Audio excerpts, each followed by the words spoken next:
శుక్లాంబరధరం విష్ణుం శశివర్ణం చతుర్భుజం ప్రసన్నవదనం ధ్యాయేత్ సర్వవిఘ్నోపశాంతయే అగజాన పద్మార్కం గజానన మహార్నిశం అనేకదంతం భక్తానాం ఏకదంతం ఉపాస్మహే. ఓం గం గణపతయే నమః. ఓం శ్రీమాత్రే నమః.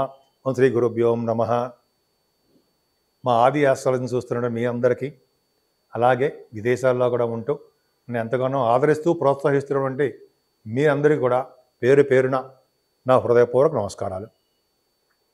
ఇప్పుడు మనం శుక్రుడి గురించి తెలుసుకుందామండి. దానికంటే ముందర శుక్రుడి గురించి మకర రాశిలోకి వెళ్తున్నప్పుడు, మకర రాశిలో ఉన్నప్పుడు శుక్రుడు ఏ ఫలితాలు ఇస్తాయో తెలుసుకుందాం. ముందర ఏంటంటే మీ జాతకాలు తెలుసుకోవాలనుకుంటే మీరు మా ఆది ఆస్ట్రాలజీని సంప్రదించవచ్చు. కింద స్క్రోల్ అవుతున్న నెంబర్కి ఫోన్ చేస్తే నేనే లిఫ్ట్ చేస్తాను. జనరల్గా మీకు date of birth, time of birth, place of birth ఈ మూడు ఉండాలండి. జాతకాలు చెప్పించుకుంటే పర్ఫెక్ట్ రిజల్ట్స్ వస్తాయి. అంటే మీరు సపోజ్ వివాహం కానీ, లేకపోతే పిల్లల సంతానం విషయంలో కానీ, అదే మ్యాచింగ్, జనరల్గా మ్యాచింగ్ వస్తూ ఉంటుంది కదండి. ఒక వధువుకి ఓ వధుడికి మ్యాచ్ అయిందా లేదా అని ఉంటాయి కదా. ఇట్లాగా రకరకాల సన్నివేశాల్లో అనేక రకాల ముహూర్తాలు పెట్టడంలో కూడా మా ఆది ఆస్ట్రాలజీ తరఫున, నేను మీ ఆది తరఫున నేనే ముహూర్తాలు పెడతాను. ఇంకెవరు చేయరు, నేనే చేస్తుంటాను. అలాగే మీరు ఒకవేళ నేను ఫోన్లో లిఫ్ట్ చేయనప్పుడు వాట్సాప్లో మెసేజ్లు పెట్టండి. తప్పకుండా మీకు ఫోన్ చేస్తాను. ఫోన్ చేసి మీకు ఏం కావాలి అనేది నేను అడిగి పరిష్కార మార్గాలు అన్నీ కూడా తప్పకుండా విడమరిచి మొత్తం జాతకం మొత్తం చెప్పడం జరుగుతుంది. మీకు ఏమైనా చెప్పించుకోదలుచుకుంటే మా ఆది ఆస్ట్రాలజీని, నన్ను ఆదిని సంప్రదించండి. తప్పకుండా పరిష్కార మార్గాలు చెప్తాను. ఇప్పుడు మనం యాక్చువల్గా శుక్రుడు అనేవాడు ధనుర్రాశిలోంచి మనకి మకర రాశిలోకి ప్రవేశిస్తున్నాడు. ఎప్పటి వరకు ఉంటాడంటే 28వ తారీఖు వరకు కూడా మకర రాశిలోనే ఉంటాడు శుక్రుడి ప్రభావం. ఇంతకుముందు 16వ తారీఖునే డిసెంబర్ 16 కూడా, డిసెంబర్ 16 కదగానే కన్యా రాశిలోకి ధనురాశిలో శుక్రుడు ఉన్నాడు. శుక్రుడు అది శత్రుక్షేత్రం కాబట్టి అందరికీ కూడా శుభ ఫలితాలు తక్కువ ఇచ్చేవాడు. మామూలు ఫలితాలు మాత్రం, చెడు ఫలితాలు మాత్రం ఉండేవి. శుభ ఫలితాలు అంత ఎక్కువ ఉండవు. కానీ మిత్రక్షేత్రమైనటువంటి మకర రాశిలోకి, శని క్షేత్రం కదా, మకర రాశిలోకి మిత్రుడు అవుతారు కదా శని శుక్రుడికి. అలాగా ఆ రాశిలో ప్రవేశించడం వలన 12 రాశుల వాళ్ళకి ఎలా ఉండబోతోంది అని తెలుసుకుందాం.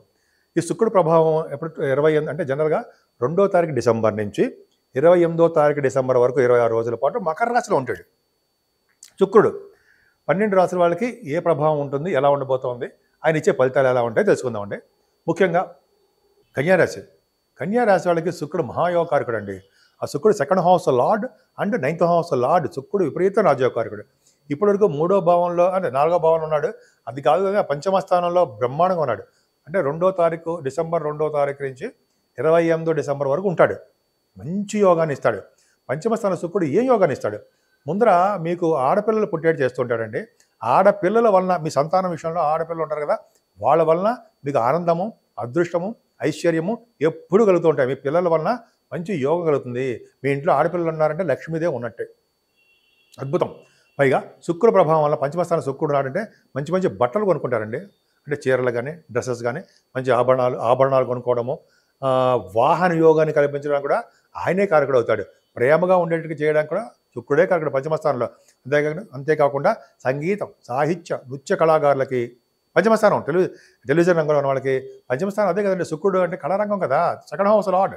పైగా బాగా పాటలు పాడే వాళ్ళకి, యాంకరింగ్ వృత్తిలో ఉన్న వాళ్ళకి, వీళ్ళందరూ కూడా కళారంగంలో ఉన్న వాళ్ళకి మంచి డెవలప్మెంట్స్ ఇస్తాడు. డెవలప్మెంట్స్ కాకుండా ధనయోగాన్ని కూడా కలిగిస్తాడు అంటే సందేహం లేదు.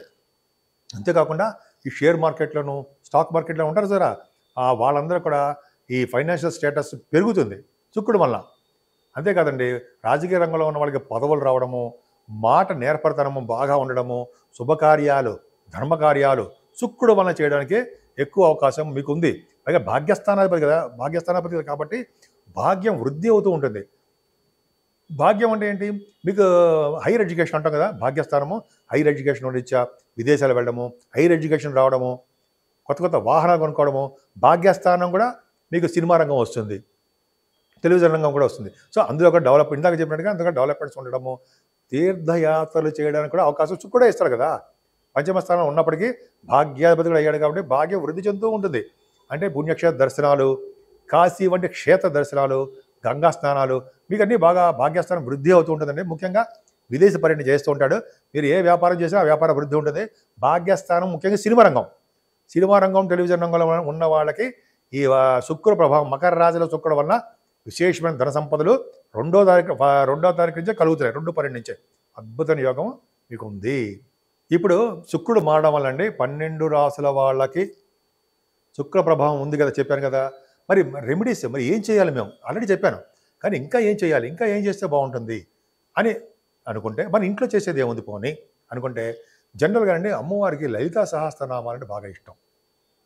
అమ్మవారిని లలితా సహస్రనామాలతో పూజించిన ఓం ఐం హ్రీం శ్రీం క్లీం శ్రీమాత్రే నమః, ఓం ఐం హ్రీం శ్రీం క్లీం శ్రీమాత్రే నమః, ఓం ఐం హ్రీం శ్రీం క్లీం శ్రీమాత్రే నమః అని అమ్మవారిని బీజాక్షరాలతో పూజించిన అద్భుతమైన ఫలితాలు ఉంటాయి. అమ్మవారిని ఇంట్లో పూజించుకోవడం వల్ల. సరే, మనం టెంపుల్స్కి వెళ్తామండి. అమ్మవారి టెంపుల్స్కి ఎక్కడికి వెళ్ళినానండి, మంగళవారం పూట, అంటే మంగళవారం అమ్మవారిని పూజించడం వల్ల నిమ్మకాయలతో అంటాం కదా, నిమ్మకాయలు తిప్పి మనం దీపాలు వెలిగిస్తాం కదా, రాహుకాల పూజలు అంటాం కదా, అది చేసుకున్నా. శుక్రవారం కూడా అమ్మవారికి చాలా ఇష్టం అండి. అమ్మవారి పవర్ అంటే బెజవాడ కనకదుర్గ అమ్మవారు ఇంకా పవర్ఫుల్. అలాగే మీకు దగ్గరలో ఉన్న ఏ అమ్మవారైనా సరే, కనకదుర్గ అమ్మవారైనా సరే, ఎక్కడైనా ఏ గ్రామ దేవత అయినా సరే అమ్మవారిని పూజించడం విశేషం. అలాగే సంతోషమాత అమ్మవారిని పూజిస్తే సకల శుభాలు కలుగుతాయి అమ్మవారు కదా. అలాగే ఆ అమ్మవారికి కనకదుర్గ అమ్మవారైనా సరే ఎవరైనా సరే ముఖ్యంగా కుంకుమ పూజ చేయించాలండి. కుంకుమ పూజ ఎరుపు అంటే ఆవిడకి ఇష్టం, దోషాలు పోగొడతారు.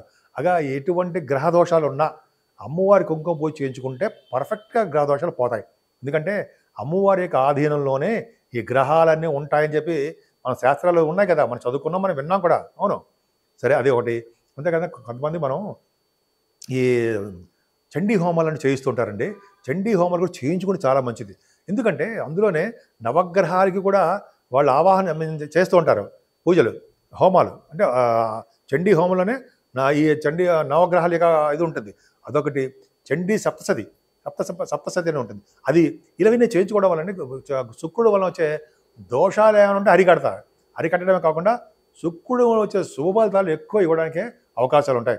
ఆవిడ ఎటువంటి యాక్సిడెంట్స్ కాకుండా, ఎటువంటి చెడు దృష్టి మనమే పడకుండా, ఎటువంటి ప్రాబ్లమ్స్ లేకుండా సదా రక్షగా అమ్మవారు మనల్ని కంటికి రెప్పలా కాపాడుతారనడంలో సందేహం లేదండి. ఈ 12 రాసుల వాళ్ళు ఆచరించదగ్గ పనులు ఇవే, అమ్మవారి యొక్క పూజలే.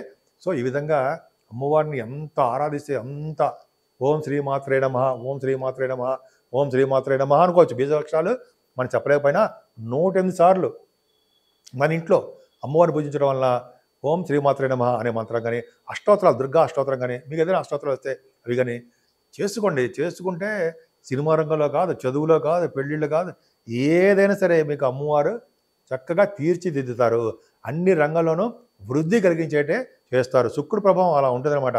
కొన్ని రాశులకి మరి మంచివాడు కాదన్నాం కదా, ఆ రాశుల వాళ్ళకు కూడా ఆవిడ యోగాన్నే కలిగిస్తారన్నలో ఏమాత్రం సందేహం లేదు.